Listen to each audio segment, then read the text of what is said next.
Well, hello, Britain. You said I wouldn't do this. Well, hold my beer. Or better not, I'll hold it. Cheers.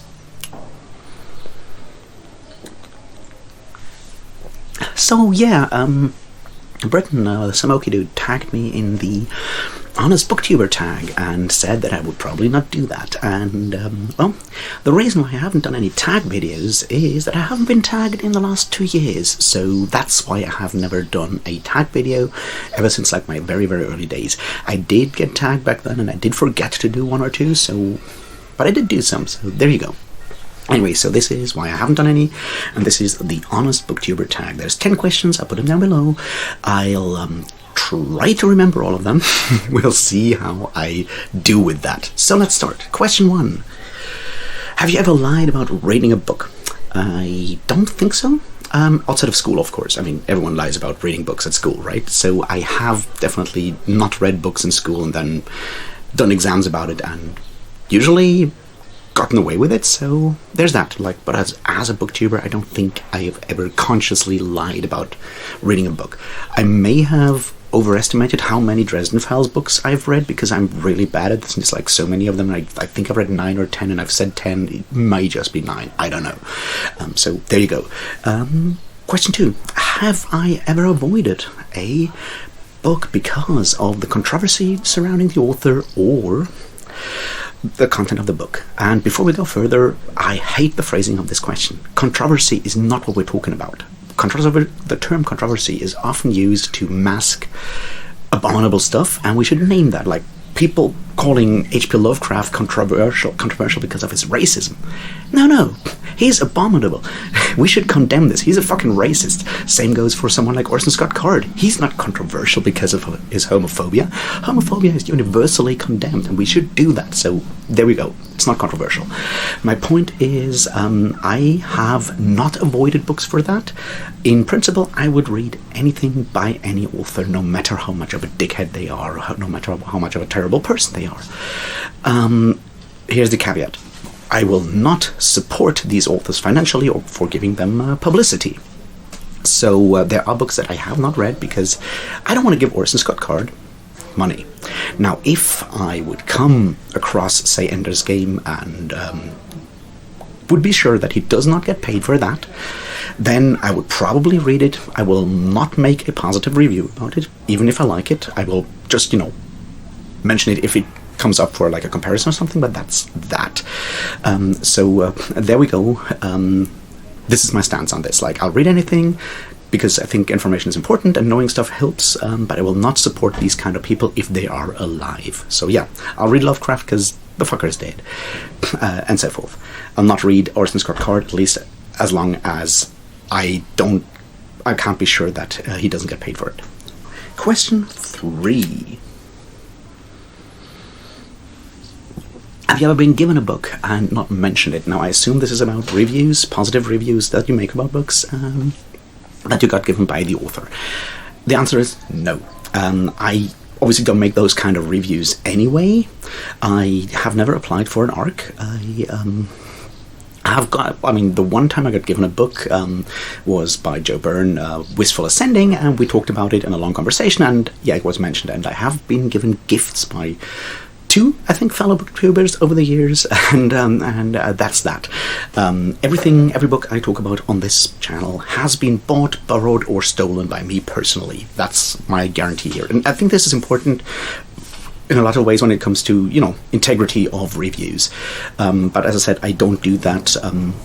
I don't apply for ARCs. I've never been given that stuff. I mean, a couple of indie authors have messaged me and sent me PDFs of their books, like ebooks of their new books, and asked me to talk about it. But I don't want to talk about. So here's the thing: if you are an indie author and you message me directly, like, "Hey, would you like to talk about my new book?" and so forth, I would feel obliged up to a point to be positive about it because there's a personal connection there, and I want to avoid that because if I do something, it has to be unbiased, and I can't be unbiased if you're an individual person that I know, and, even if it's just like one email conversation. So that's why that is not happening. So there you go. No, I have not. Part 4, question 4. Have you ever bought a book without the intention of reading it? The answer is yes. this one. Now, just to be clear, this is a complete edition of William Blake's illuminated manuscripts. Now, those of you who don't know who William Blake is, go read him.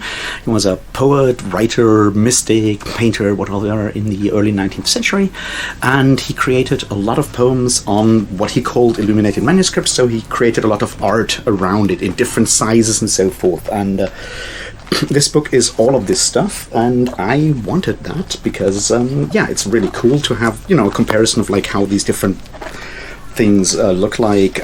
Man, this thing is heavy. So yeah, that's why I bought this. Obviously, I can't read it because I'm blind.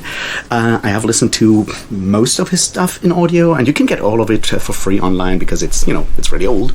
But I wanted to have this for, you know, at home in our flat, so my flatmate can look at it and friends can look at it, because I think it's important to see this very unique kind of author and stuff. So that's the one that I have, and yeah, if you have never heard about William Blake, go check him out. He's really, really cool, and you may at least recognize, you know, the poem about the tiger that may or may not be burning bright. So that's the book that I own in that regard. Question 5. Have you ever been involved in BookTube drama? The answer is yes. The big one that I remember that I think is the one that counts as drama was early 2020. The whole Malazan, Stephen Erickson reader, reviewer space kerfuffle, that one I was heavily involved with and yelled at some other booktubers and stuff. So yeah, I was involved there. I assume there's a lot of people out there that probably don't like me. I mean, very few larger booktubers or like even medium-sized booktubers talk to me a lot, so I assume there's people out there that hate me, but since they haven't openly called me out or I'm not aware of it, I will not call that drama. I have been obviously very open about my dislike for a couple of other booktubers, in particular Mike from Max Book Reviews, who I think is trash. But he's just so large, I don't think he cares about it, even if he noticed it, or if someone told him. So I don't care about that. Yeah, the drama was the Malazan thing in 2020. So that's question 5. Question 6. Have you ever gotten hate comments? How did you react to that? Yes, I have gotten hate comments. A couple. I mean, I got called a fat, slobbering, drunken pig in one of my first videos, and that one got caught by the YouTube comment filter, so I didn't do anything about it. There have been 1 or 2 of those. Then there have been negative comments. Someone told me that I would not recognize a good book if someone hit me with it. I'll, you know, hold this one up. I think if someone hit me with this, I would notice. So there we go. And you know, I usually, if they go through the filter, I just ignore them, and that's that. I have gotten a couple of racist and anti-Semitic comments. I got one that told me that anti-Semitism does not exist, and I should just read the Protocols of the Elders of Zion, and then would realize that everything Jews are accused of has already happened, and they are really doing it. I deleted that one and, well, reported it as hate speech, and I got another one later on with like very direct Day of the Rope Turner Diaries references, and I did the same there. Like, I'll not delete comments unless they're hate speech or spam. Those obviously I delete. So everything else I'll just ignore. If you insult me, if it gets through the YouTube filter, I'll ignore it, and that's that. So yeah, that was question 6. Question 7. Have you ever made a video just for the views? No. I don't think I would know how to do that.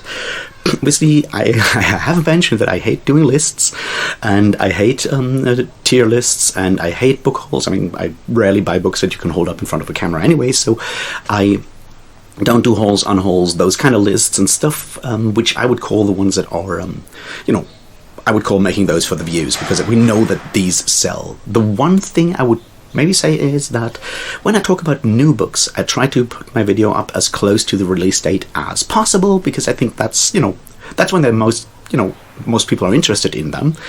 On the other hand, since I don't do spoiler-free reviews but like full discussions, I'm not sure if that helps a lot. I suspect it doesn't that much. So that's that. Question 8. Would I do things differently? I don't think so. maybe they're like there's certainly older videos where I'm like, I probably phrase things differently because, you know, like after 3 years, my views change, the way I behave changes. Obviously, there's that kind of stuff, but there's like nothing I would go like, if I start again, I would choose different topics or whatever. That definitely not. I might be less aggressive in that, you know, drama video, that first one about the Stephen Erickson situation. In hindsight, it was very aggressive, but I think I already corrected that back then. So yeah, I not do anything differently. Which brings us to question 9. And that is, what kind of channels, what other BookTube channels would you like to be like, or more like, and so forth? And I don't think there's like BookTube channels that I would see like as something I want to be like. Obviously, I would love to have, like, you know, the views and stuff of someone like Daniel Green, but don't we all? I feel like when it comes to inspiration or stuff that I role models or whatever, those are more in the video essay, leftist video essay, political sphere. There, I think, is stuff that I would like to, you know, get closer to when it comes to how to write a story, how to present a topic, do different interesting things that are outside of the general BookTube thing. Obviously, I would love to have proper editing because I can't do that for, you know, the reason of being blind. So editing would be nice, but you know, that goes for everyone. So that I don't think that's a concrete channel. Which leads us to the 10th question, I guess, and that is, what do you like about your channel? Honestly, that it's still here, that I'm still doing this. I'm incredibly bad at sticking with stuff, really, really bad. I drop out of like almost all projects after a while. So the fact that I'm still doing this like after 3.5 years, that I really like, because that shows that I can in fact do something for a longer time if I focus on it. So that's cool. Obviously also, like, you know, meeting friends and talking to people about books, that's also really, really cool. And I think that's that. So I have to tag people, I suspect. Now, the problem is, of course, that I don't know that many booktubers. So let's try. I'll tag Kat, the fairy librarian. I'd be really interested in her takes. And I'll tag Cleo, the bemused bookworm. I'd be interested in her takes as well. And I'll tag Witchy Reads, which is a newer channel. I'm really enjoying her content, and I think those will be interesting, very interesting replies, honest replies, which is what we're going for. So yeah, that's that. I don't know, like and subscribe. Thanks for tagging me, Bretton, and I'll see you with a different video very soon. And until then, thanks and cheers.